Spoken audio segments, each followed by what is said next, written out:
सत्य सनातन धर्म की। कि कोई गुरु के पास हम उपदेश लेने के लिए जाए, तो उपदेश लेने के लिए जाए तो कैसी विधि है ज्ञान लेने की भी? तद विधि प्रणिपातेन परिप्रश्नेन सेवया उपदेक्षन्ति ज्ञानम ज्ञानिन तत्वदर्शी। हमारी विधि है कि कोई गुरु के पास उपदेश लेने के लिए जाए तो इस विधि से हम जाए। तत्विधि प्रणिपाते मतलब दंडवत प्रणाम करे, परिप्रश्नेन सेवया सेवा करके, प्रसन्न करके। और जब ये प्रसन्नचित बैठे हुए होते तब हम उसके सामने बैठकर हमारा भीतर का जितना ही प्रश्न है ये प्रश्न उसके सामने रखें।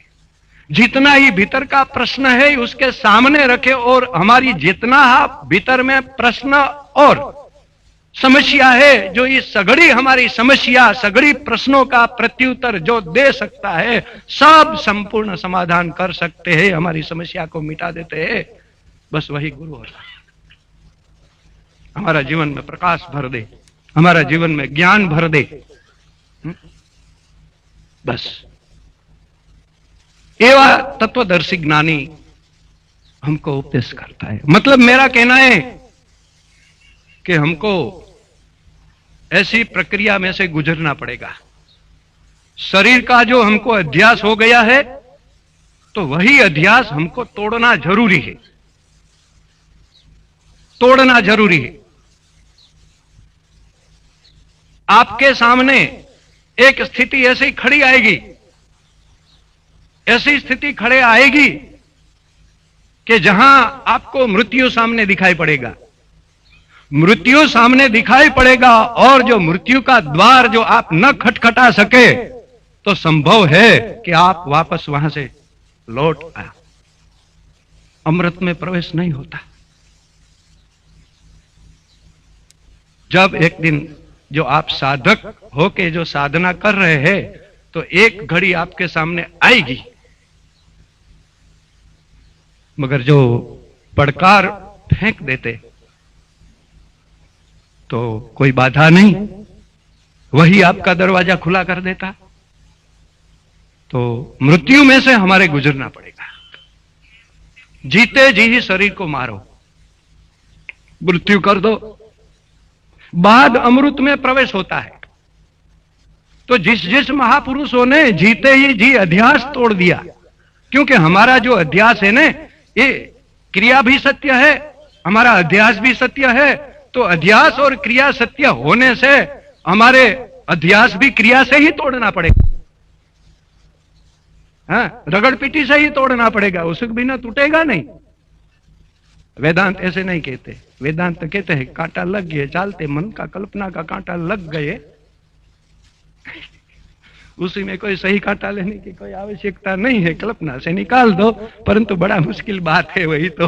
बस सब ऐसी बात है। हमारा गुरुजी ने कहा था कि वेदांती जितना ही ढोंग करना चाहे इतना कर सकते हैं।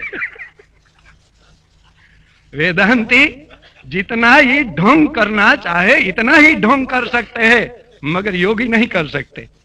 कहे योगी का अभ्यास तो ऐसा है कि 2 और 4 है। योगी का गणित तो ही ऐसा है, उसका गणित ही ऐसा है कि 2 और 4 होता है, 2 और 5, 2 और 3 कभी नहीं होता। मगर वेदांत ऐसे कहते हैं कि 2 और 4 नहीं, 2 और कभी 5 भी हो जाए, 2 और कभी 3 भी हो जाए। बहुत बड़ी गड़बड़ी वाली बात है। वो तो गणित सही, वो तो सीधा गणित है कि 2 में 2 लगा दो तो 4 हो जाए, 2 में से 3 कभी नहीं होगा, 5 कभी नहीं होगा, 2 में 2 डाल दो तो 4 होता है, और 5 कभी नहीं होता, 3 भी कभी नहीं होता। मगर वेदांत कहता है, वेदांत कहता है हो जाए, कारण कि हमको जीवन का मालूम नहीं, जीवन का गणित तो कभी हमने किया ही नहीं कि हमारा जीवन कैसा है, हमारे कहां, हमारी जो जीवन धारा जो बह रही है ये कहां से बह रही है वो तो हमको मालूम नहीं है। आप जो कर रहे हो ये आपने जीवन धारा को पकड़ना है। कौन सी जीवन धारा? जो आपका मन, आपका प्राण, जो अपना प्राण है ना, ये प्राण है ही आपकी जीवन धारा है। कि जहां अमृत का सरोवर है, अमृत का सागर है, बस वहां से ही बहती है। जो वह धारा को हम पकड़ ले, जैसे बारिश गिरता है ना भूमि पर, पृथ्वी पर बारिश गिरता है तो ऐसा होता है, बूंद बूंद होके बादल, बूंद बूंद होके बादल गिरते हैं भूमि पर। तो जिस बूंद की धारा नहीं बनती, वही बूंद परमात्मा तक, सागर तक नहीं पहुंच पाता है। जिस बूंद धारा में मिल गया, बस वो नदी बन गई, वह नदी बन गई। जो नदी बन गई तो इस सागर तक पहुंच गई, है? पहुंचने वाली है, पहुंच जाएगी, है? ऐसे जीव रूप बूंद परमात्मा रूप बादल से, माया का बादल से, प्रकृति का बादल से जीव रूप बूंद की वर्षा हो रही है। असंख्य जीव प्रकट होता है? असंख्य जीव प्रकट होता है।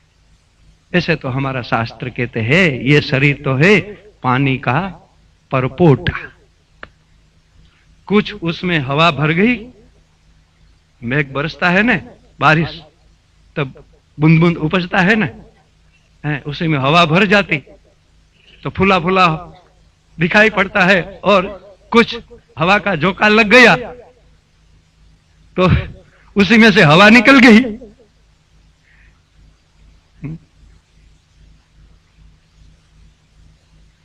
बस जल हो गया, है? ऐसे जो बूंद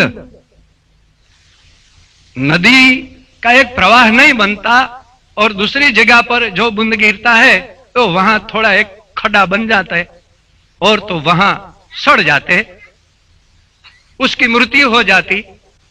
जो नदी में मिल गया वो एक धारा बनकर धारा के साथ मिल गया, तो धारा का जो मूल जहां है, जहां से धारा बहती है, उसके साथ बस मिल गया तो मूल तक पहुंच गया। हाँ? दूसरे की मृत्यु हो गई। तो हमको यही धारा पकड़नी है, हाँ, कि हमारी जीवन धारा कहां से बहती है। तो हमारी पास जीवन का गणित तो कोई है ही नहीं। हम तो 2 और 2 में 2 लगाए तो 4 ही होता है, ऐसा सरल गणित का हमको तो ख्याल है। और हमारा जीवन का जो गणित है, वही गणित का तो हमको ख्याल भी नहीं है। वही गणित कभी ऐसा नहीं होता कि 2 और 2 4 होता है। 2 में 2 लगाओ तो 5 भी हो जाए, 2 में 2 लगाओ तो 3 भी हो जाए, कम भी हो जाए, अधिक भी हो जाए। ऐसा हमारा टेढ़ा मेढ़ा जीवन है। मगर जब ये जीवन धारा हम पकड़ ले और जो प्रकृति की जो पार चले जाते हैं, तो हमारा गणित पूरा हो जाता है, गणित पूरा हो जाता।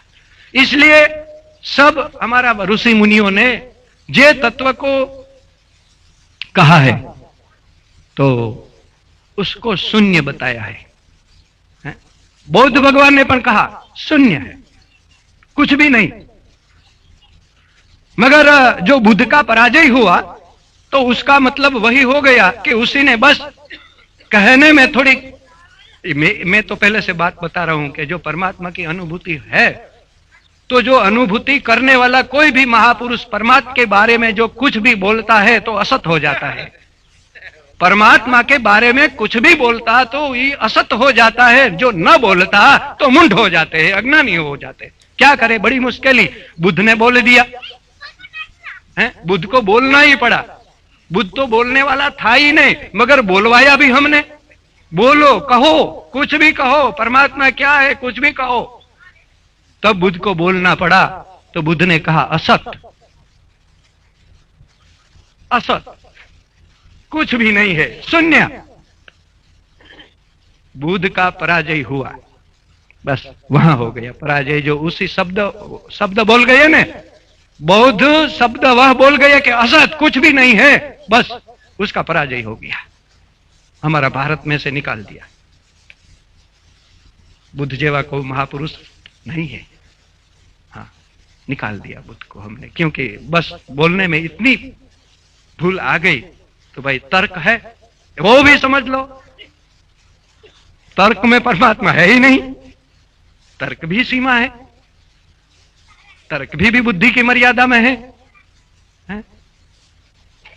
मतलब तो हमारे जो परमात्मा के बारे में कुछ कहना है तो कहना ही पड़ेगा कुछ ने। जो कुछ कहा तो बुद्धि की सीमा में आ गए, और बुद्धि की सीमा में आ गए तो झगड़ा हो गए, परस्पर संघर्ष हो गए। इसलिए तो को महात्मा है ना, कुछ भी बोलता नहीं, बोलना भी बंद कर देते। हाँ, किसी का उद्धार हुए या न्याय हुए तो परमात्मा के बारे में क्या बोले, बोलने जैसा है ही नहीं, क्या बोले, मौन हो जाते बिल्कुल। तो हम एक ऐसी प्रक्रिया में से हमको गुजरना है। मैं ऐसा नहीं कहता कि रगड़पट्टी की जरूरत नहीं है, रगड़पट्टी मैंने की है, मैंने की है रगड़पट्टी। रगड़पट्टी में गुजरना है हमको, पर गुजरना वहां तक है जब आपको सामने मृत्यु दिखाई पड़े। मेरा वह भी अनुभव है कि जब मेरा अमृत का द्वार मेरा खुलने वाला था, मैं बैठे थे, जब मेरा घर पर की साधना चलती, वहां की मैं बात कर रहा हूं, वहां की बात कर रहा हूं, वहां मेरे जीवन में वही घटना घटी थी। मगर पहले जब मैं बैठा तब तो मेरा निश्चय था कि मेरा कुछ है ही नहीं, मेरा कुछ है ही नहीं, हूं किसी का हूं नहीं, ऐसा निश्चय करके मैं बैठा था। मगर मेरा भीतर में कुछ मेरा है, मैं किसी का हूं, इतना संस्कार पड़ा हुआ था। कहना भी दूसरी बात है, समझ लो मेरे प्यारे भाई बहन, कहना ही दूसरी बात है। हम कहता है कि मेरा कुछ है नहीं, मैं किसी का हूं नहीं, मगर भीतर में कुछ पड़ा हुआ होता है, मैं किसी का हूं, मेरा को है। अने इतना भी जो हमारे भीतर जो कुछ रह गया, तो वहां से मृत्यु का द्वार तक आप पहुंच जाओ तो वहां से भी वापस आना पड़ा। इसलिए तो आज मैं कहता हूं कि आज मैं शास्त्र की बात नहीं करता, शास्त्र की बात नहीं करता मैं। आपको ठीक लगे तो जो मेरा मुख में से जो शब्द निकलेगा और जो आपको अच्छा लगे, ठीक तो ग्रहण करो, ग्रहण न करो तो भी मेरे को मतलब नहीं है।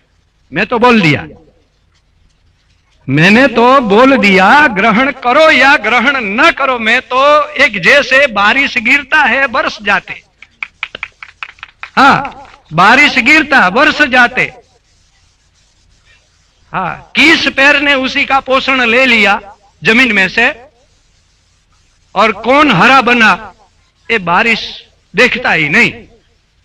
किसी का कल्याण हुआ और किसी का कल्याण न हुआ मेरे मतलब नहीं है, मैं मतलब रखता भी नहीं। ऐसे तो मैं पहले से कहता आता हूं कि मैं किसी का गुरु बनना चाहता ही नहीं, मेरा कोई शिष्य है ही भी नहीं। मगर कोई शिष्य बनना चाहता है तो मैं मना नहीं करता, चाहता है तो गुरु हो जाता है। ये अपनी चाह बना लेता, मैं नहीं बनता, उसकी चाह मेरे को बना लेता है। मैं सुधार की भावना में भी नहीं निकला कि को सुधरो या न सुधरो, मेरा कर्तव्य है, मेरी फर्ज है, जो सही है मैं कह दूं। हाँ, मैं कह दूं। जैसे वर्षा भूमि पर गिर जाती है तो कितने ही छोड़, कितने ही वृक्ष अपना पोषण ले लेते हैं। जिसने पोषण ले लिया वो हरा हो जाते, और जिसने पोषण न लिया तो वहां ही सूख जाते। ऐसी बात है। आज तो वर्षा हुई मेरे प्यारे भाई बहन,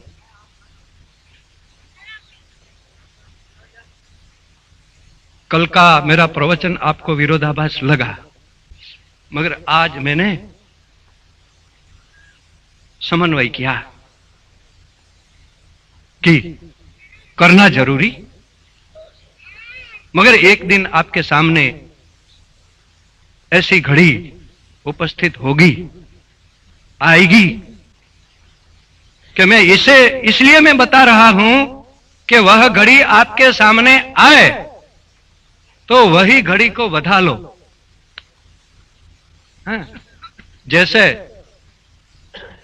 हमारा कोई कोई बड़ा हमारे घर पर आता है ना, तो हम कंकावटी थाली लेके उसको वधामणी करने के लिए हम जाते हैं ना, तो वही घड़ी आपके लिए उत्तम हैगी। क्यों कि आप द्वार तक तो पहुंच गए होगे।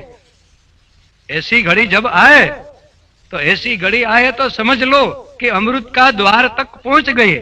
मगर जो वही घड़ी आई और जो आपने वधामणी ना की, बधाया नहीं, तो द्वार खुलेगा नहीं, वहां से आपको वापस लौटना पड़ेगा, दरवाजा बंद रहेगा। मगर आप इतनी सावधानी रखें अपनी साधना में कि कभी आपके जीवन में ऐसी कोई जो घटना घटे तो आप बड़ी हिम्मत से कह देना कि आओ, मैं आपके लिए तैयार हूं। हाँ, बस इतना ही कह दो, बस इतना ही कह दो, तो उसका ऊपर आपके सिर पर जो परमात्मा है, अमृत रूप है, उसका हाथ आशीर्वाद, उसका अनुग्रह जो कहे, कि अनुग्रह की वर्षा भी होने लगे। और तब हम कह सकते, तब हमको अनुभव भी होता है कि हाँ, परमात्मा का अनुग्रह बरस रहा है, कृपा बरस रही है। कृपा का अनुभव जल्दी से नहीं होता। ऐसे तो हम बात करते हैं, ऐसे तो कृपा का अनुभव ही नहीं होता। है? तो मेरे प्यारे भाई बहन, हमारे सामने मैं बात की तो जो हमारे गीता ने कहा है कि ऐसे बैठे समकाय श्रियो गिरियम धार्यम अचलम स्थिर संप्रेक्ष नासिकाग्रम स्वदिष्ट। हम बैठे कैसे, वो भी गीता तो बता देती है। समकाय, ठीक सीधा अपना आसन पर बैठे, गृह मस्तक सरल रेवे सीधा, करोड़ों जी हमारी सिद्धि रेवे, वो भी ठीक है। संप्रेक्ष नासिकाग्रम, नासिका का अग्रभाग पर हमारी दृष्टि को स्थिर करें। ऐसा ही नहीं होता। आप दृष्टि खुली आंख से ध्यान करो और बंद आंख से ध्यान करो। जो आपकी विधि एक नहीं है, विधि का प्रकार अनेक है, विधि की प्रक्रिया भी भिन्न भिन्न है, विधि का प्रकार भी अनेक है। आपको आपकी प्रकृति के अनुरूप में जो विधि पसंद हो, कोई आग्रह नहीं विधि का, यही विधि, कोई विधि। हाँ, क्यों कि कितने ही महापुरुष ने जब जब ध्यान करते हैं तो उसका नेत्र भी स्थिर हो जाते हैं, प्राण स्थिर हो जाते हैं, मन स्थिर हो जाते हैं। उन्मन अवस्था एक, उन्मन स्थिति एक ऐसी है कि जिस स्थिति में हमारा नेत्र खुला रहता है, हमारा नेत्र खुला रहता है और दर्शन शक्ति आंख में नहीं रहती।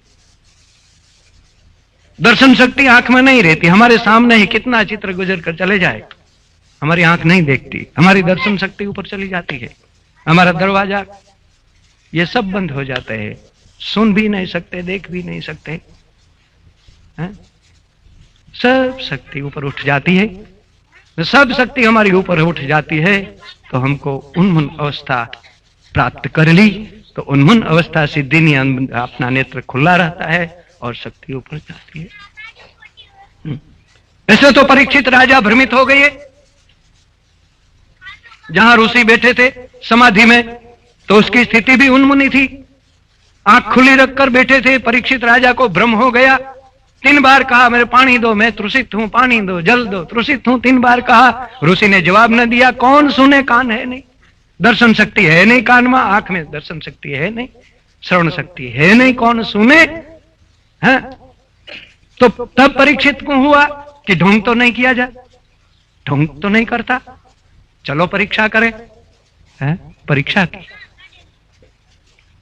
तो उस ढोंग तो था नहीं, उन्मुनी थी। ऐसे विधि का रूप भी अनेक प्रकार के, एक प्रकार की विधियां नहीं है, अनेक प्रकार की विधि भी है। साधक को जो अपनी प्रकृति के अनुरूप समझ लो मेरे प्यारे भाई बहन, अपनी प्रकृति के अनुरूप अपना मन जो विधि को पसंद करता है ना, वहां जल्दी से लग जाता है।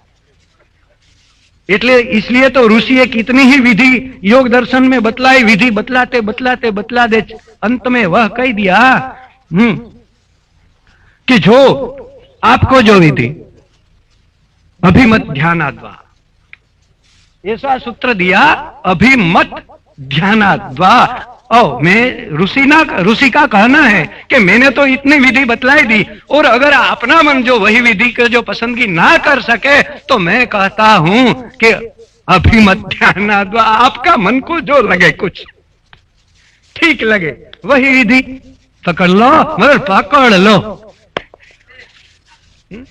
विधि को भी पकड़ लो और पकड़ लो।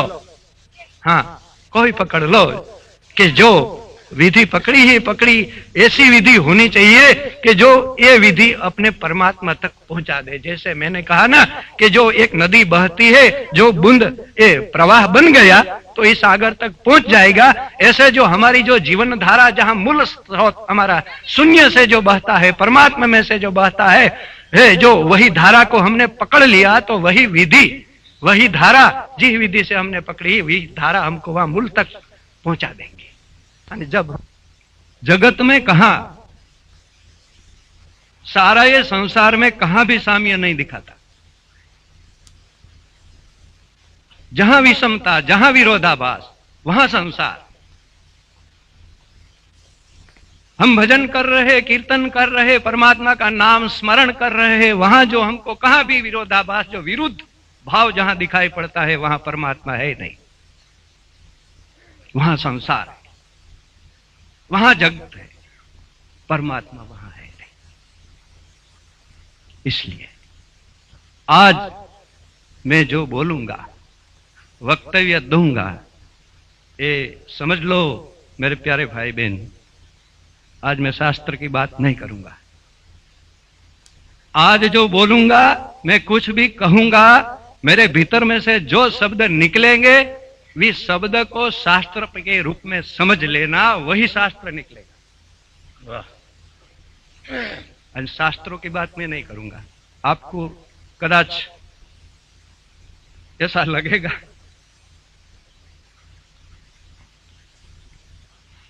इसलिए तो हमारा शास्त्र विधि बताता है ध्यान भजन करने की, ऐसे करो, ऐसे करो, ऐसे करो। मगर हमारा गीता में गीता ने क्या कहा?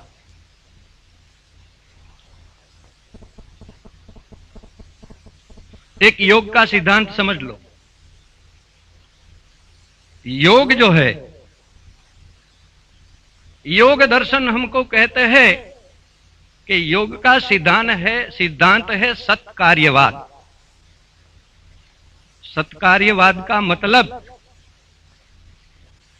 पुरुष और प्रकृति दो तत्व है। पुरुष और प्रकृति दो तत्व है, मतलब कहने के सत्ता दो है, दो तत्व नित्य है। ये योग का सिद्धांत समझ लो। दो तत्व नित्य है, पुरुष और प्रकृति। प्रकृति नित्य होते हुए भी परिणामशील है, परिवर्तनशील है, बदलने वाली है। और जो पुरुष चैतन्य है वही बदलने वाला नहीं है, वो भी नित्य है, मगर अपरिणामशील, अपरिवर्तनशील। उसी में कुछ भी परिवर्तन नहीं होता, वही असंग होता, अकर्ता होता, अभोक्ता होता हुए भी पुरुष और प्रकृति का दोनों का संग हुआ, तादात्म्य हुई, तादात्म्य हुआ, एकता हुई। और जिसको हम ओतप्रोत भाव कहते हैं, ओतप्रोत भाव का मतलब ऐसा होता है कि जो हमारा कपड़ा बना है ना, वस्त्र, उसी में जो तंतु है ना, ऐसा सीधा और लग गए तो वस्त्र हो गई। उसको बिखर दो तो खींच लो, उभा आड़, जिसको आड़ा उभा कहते हैं, बिखर जाए। तंतु को बिखर दो, कहां वस्त्र? नहीं। वस्त्र रहता ही नहीं, तंतु हो जाता। ऐसे पुरुष और प्रकृति का दोनों का में संग मिलन से तादात्म्य भाव हो गया, बस वहां से संसार की शुरुआत हुई। समय का बहुत अभाव है, भीतर में ऐसा ऐसा निकलता है कि वह भी कह दूं, वह भी कह दूं, वह भी कह दूं, मगर कह सकूं आपने इतना मेरे पास समय है नहीं। इसलिए मैं मर्यादा में प्रवचन में आगे बढ़ूंगा, थोड़ा संक्षेप में लेके। हाँ, और तो जो समझना हो तो समय निकाल कर आओ। यहां तो मैं संक्षेप में कहूंगा। तो जो दो तत्वों से जो कार्य हुआ, ये तो कार्य भी सत में से हुआ है। दो सत्ता से कार्य हुआ है तो वो भी सत, वो भी सत। इसलिए उसी को सत्कार्यवाद कहा जाता। तो ब्रह्म सत्य और जगत सत्य का वही सिद्धांत। तो समझ लो मेरे प्यारे भाई बहन, हमारा योग कहता है कि हमारी देह भी सत्य है, हमारा आत्मा भी सत्य है, मगर देह हमारी रूपांतर पाने वाली परिणामशील है, एक रूप में नहीं रहने वाली। सिद्धांत वही है। हमारी गीता कहती है जातस्य ही ध्रुव मृत्यु ध्रुवम जन्म मृतस्य च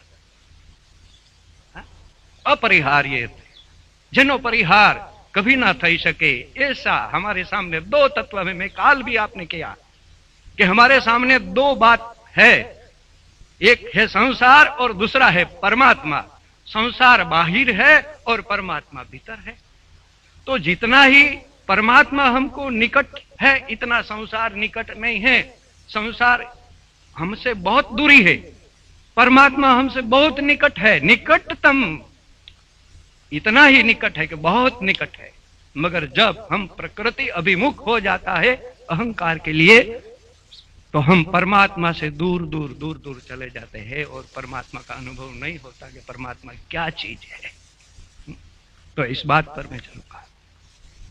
सत्कार्यवाद समझ लो। हाँ, तो हमारा शरीर भी सत्य हो गया, कार्य भी सत्य हो गया, मगर जो हमारे जीवन में जो दुख है, ये दुख का कारण दोनों का तादात्म्य है। पुरुष और प्रकृति का तादात्म्य, जब तक उसका वियोग न हो तब तक ये दुख रहेगा। रगड़पट्टी करने की जरूरत दूसरी कुछ है नहीं, बस उसका वियोग करना है, वियोग करना है।